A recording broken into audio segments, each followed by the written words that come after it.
우리는 하는 일마다 그 일이 잘 되지 않을 때 재수가 없다라고 말을 합니다.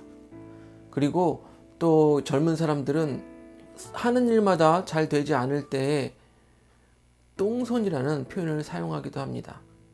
또는 알 수 없는 힘의 존재를 믿는 사람들에게는 저주를 받았다 혹은 저주 아래 있다 이런 표현을 사용하기도 합니다.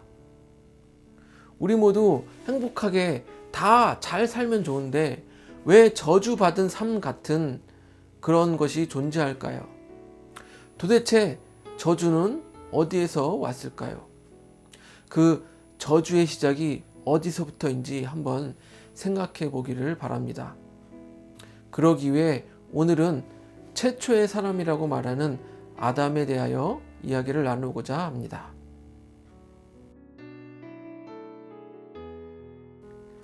아담이라는 말은 히브리어로 사람이라는 뜻을 가지고 있습니다.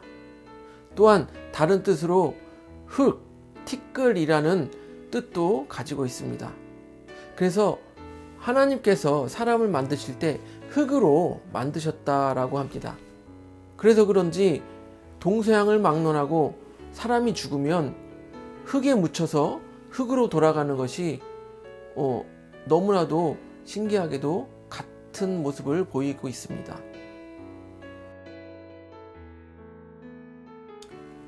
그렇게 하나님께서는 해와 달을 만드시고 또한 바다와 산을 만드시고 그리고 또한 식물들과 동물들을 만드셨습니다. 이렇게 사람이 살기 좋은 환경을 만드신 후에 하나님과 사람은 그 가운데서 친교하면서 아름다운 관계를 유지하며 살아갈 수 있었습니다. 그리고 사람이 살기에 전혀 부족함이 없었습니다. 심지어 하나님께서는 사람이 혼자 거하는 것이 보기 좋지 않다고 여자 사람 친구, 즉 하와를 만들어 주셨습니다. 이것이 사람에게 축복이 아니고 무엇이겠습니까? 그런데 하나님께서는 사람들에게 이 모든 것을 허락하여 주셨지만 사람에게 한 가지 허락하지 않은 것이 있었습니다. 바로 선악과를 먹는 일인 것입니다. 하나님께서는 아담에게 선악과를 먹지 말라, 먹는 날에는 정령 죽으리라 라고 이렇게 경고의 말씀을 하셨지만 아담은 사단의 유혹에 넘어가 그 선악과를 따먹고 맙니다.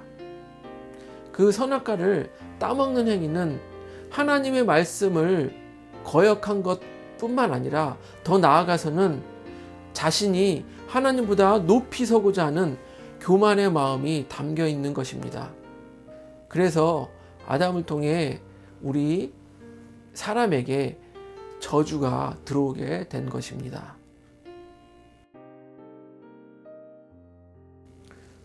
우리는 세상에서 살면서 의식주가 해결되면 근심과 걱정이 없이 살 것 같습니다. 그러나 그와 반대로 우리의 삶에서 의식주가 해결되지 않으면 그 삶은 저주받은 삶이라고 생각하게 됩니다. 먼저 아담으로부터 시작된 저주 중에 의식주의 의에 대해서 이야기를 나누고자 합니다. 이 의라는 것은 입는 것을 뜻합니다. 창세기 3장 7절을 보면 아담이 선악과를 먹은 후에 이러한 행동을 합니다. 한번 보겠습니다. 이에 그들의 눈이 밝아져 자기들이 벗은 줄 알고 무화과 나무 잎을 엮어 치마로 삼았더라. 그 전에 축복 아래 있을 때에는 입을 것이 없어도 괜찮았습니다. 그러나 이제 범죄하고 저주 아래 있게 되었을 때에는 입을 것이 필요하게 된 것입니다. 그 후로 우리 인간은 계속 입을 걱정을 하며 살고 있습니다. 더 나아가서는 좋은 옷, 보다 더 좋은 옷을 입고 싶어서 늘 근심과 걱정으로 사는 것이 우리 인간의 모습인 것입니다. 즉, 입는 것이 우리 인간에게 저주가 되고 만 것입니다. 아담으로부터 시작된 저주, 의식주의 식입니다. 즉 먹을 것을 말합니다. 창세기 3장 17절을 보면 아담에게 이르되 내가 내 아내의 말을 듣고 내가 내게 먹지 말라 한 나무의 열매를 먹었은즉 땅은 너로 말미암아 저주를 받고 너는 내 평생에 수고하여야 그 소산을 먹으리라. 그 전에 축복 아래에 있을 때는 먹을 것에 대한 걱정이 없었습니다. 그러나 이제 범죄하고 난 후에 저주 아래에 있을 때에는 일을 하는 수고를 해야만 먹을 것을 먹을 수 있게 되었다라고 하는 것입니다. 또한 19절에 보면은 얼굴에 땀을 흘려야 그 소산을 먹을 수 있다라고 말하고 있습니다. 심지어 아담으로 인하여 이 땅까지 저주를 받았다라고 성경은 기록하고 있습니다. 그 후로 우리 인간은 먹을 것 때문에 얼마나 걱정을 하며 살고 있습니까? 우리 어르신들은 이렇게 말을 합니다. 일 안 하고 놀면 누가 먹여주냐? 이런 말을 우리는 흔히 듣게 됩니다. 이렇게 아담의 범죄 이후에 인간에게 먹는 것이 저주가 되어버린 것입니다.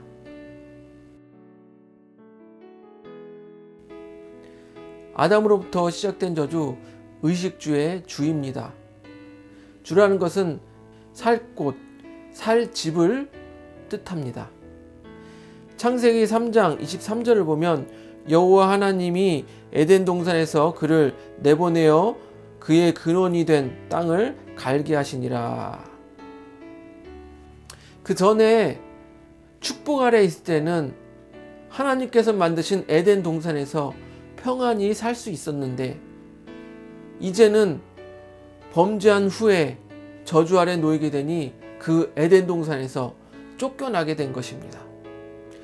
우리는 흔히 집을 안식처라고 말합니다. 아담은 하나님께서 만들어주신 에덴 동산이라는 안식처에서 쫓겨나게 된 것입니다.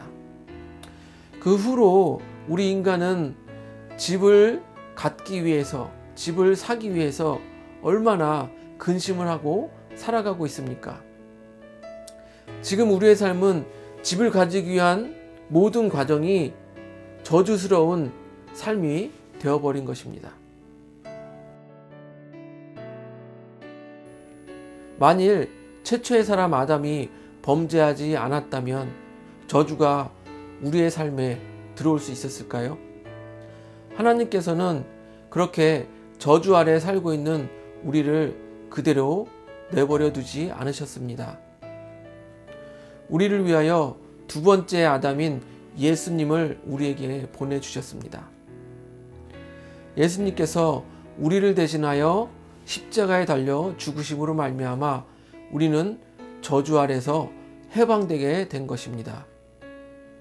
갈라디아서 3장 13절을 보면 그리스도께서 우리를 위하여 저주받은 바 되사 율법의 저주에서 우리를 속량하셨으니 기록된 바 나무에 달린 자마다 저주 아래 있는 자라 하였음이라. 우리가 먹고 입고 살 집이라는 이 저주에서 어떻게 벗어날 수 있을까요? 그것은 바로 예수 안에 우리의 소망을 두고 삶을 사는 것입니다.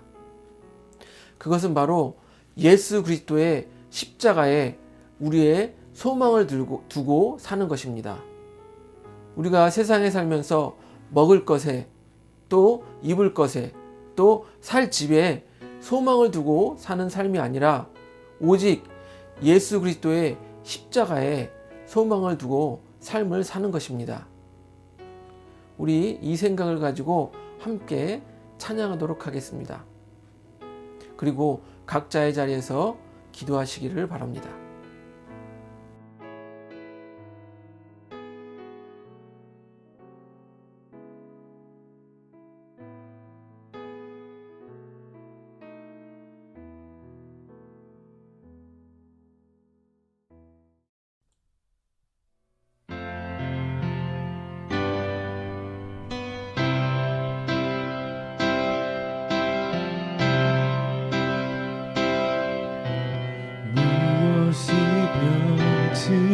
않아. 내 소망이 되면 무엇이 한결같아. 내 삶을 품으리. 그 누가 날 만족해 해. 내 영이 쉬며 그 누구 기다려. 내 영이 기쁘리.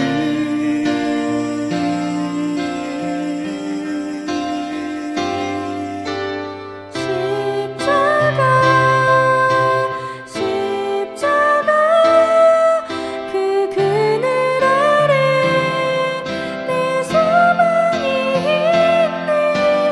십자가 그 그늘 아래 내 생명이 있네.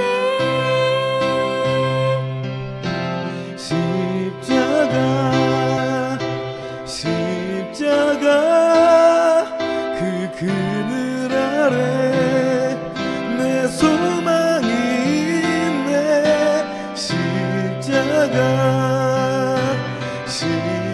십자가 그 그늘 아래